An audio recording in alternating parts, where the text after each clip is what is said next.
Здравейте, казвам се Илян Атанасов, на 42 години съм. Травмата ми е по рождение, родил съм се с много формации на пръстите на ръцете и тъй като не можах да стана пианист, почнах да се занимавам с бойни спортове. Здравейте, аз съм Персен Еленков, на 28 години съм и съм капитан на баскетболен клуб за хора с увреждания София Балкан.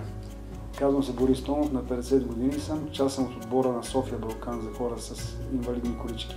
Казвам се Ивелин Манолски, на 51 години съм, играч съм на София Балкан, отбор баскетбол за инвалидни колички. Здравейте, казвам се Николай Иванов, на 31 години съм, роден в град Ловеч. От преди 20 години се срещнах с баскетбола, тренирах като подрастващ. Здравейте, казвам се Григор Иванов и съм на 24 години. Здравейте, казвам се Влади Гюров, на преклонната възраст от почти 40 години вече. Привет, казвам се Атанас Парушев, на 42 години от София. Здравейте, аз съм Александър Севиля, на 43 години. Казвам се Ивайло Петров, на 48 години съм.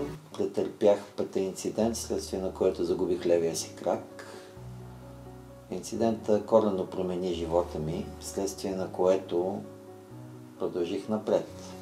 Преди съм играл единствено любителски баскетбол по училищата, докато вече успях да се докосна до една по-висша идея на баскетбола, вече клубното ниво, нивото, в което ти си някой, съотборниците ти са някой за тебе и сте малко и много едно семейство. Част съм от отбора на София Балкан по баскетбол на инвалидни колички от над 6 години.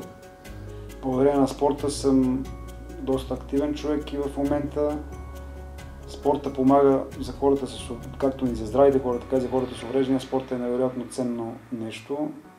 Този спорт промени живота ми към по-добро, позволи ми да живея баскетболната си мечта и продължавам да мечтая. Препоръчвам на всички момчета, момичета, независимо кой с каква травма е и дори да нямат травма, да заповядат залата при нас. Това, което видях в залата, беше едно много топло посрещане от едни хора, които бяха с сходни съдби като моята. През този спорт намираме много по-добра реализация и ресоциализация в обществото. Така че това е изключително важно за хората с всякакъв вид увреждания, спорта като цяло. А баскетбол като един екипен спорт е нещо наистина много прекрасно. Влезах в залата, наистина мои приятели играеха баскетбол. Стори ми си интересно, а и съм от хората, които като видя да се търкаля топка и сърцето му скача. Седнах, поиграх и вече може би 10 години се опитвам да им преча, за което им благодаря много, че ме търпят.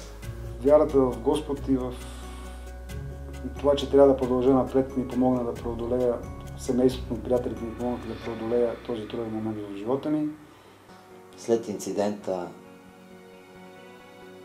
имам още едно детенце, завърших още едно образование, станах баскетболист, постигнах редици успехи с баскетбола.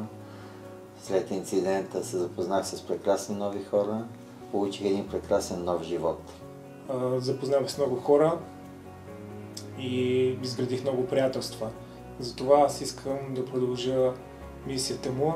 С времето момчетата са доказали, че за тях няма граници и бариери, които не могат да преодолеят. Така че моето послание е: бъди част от нас.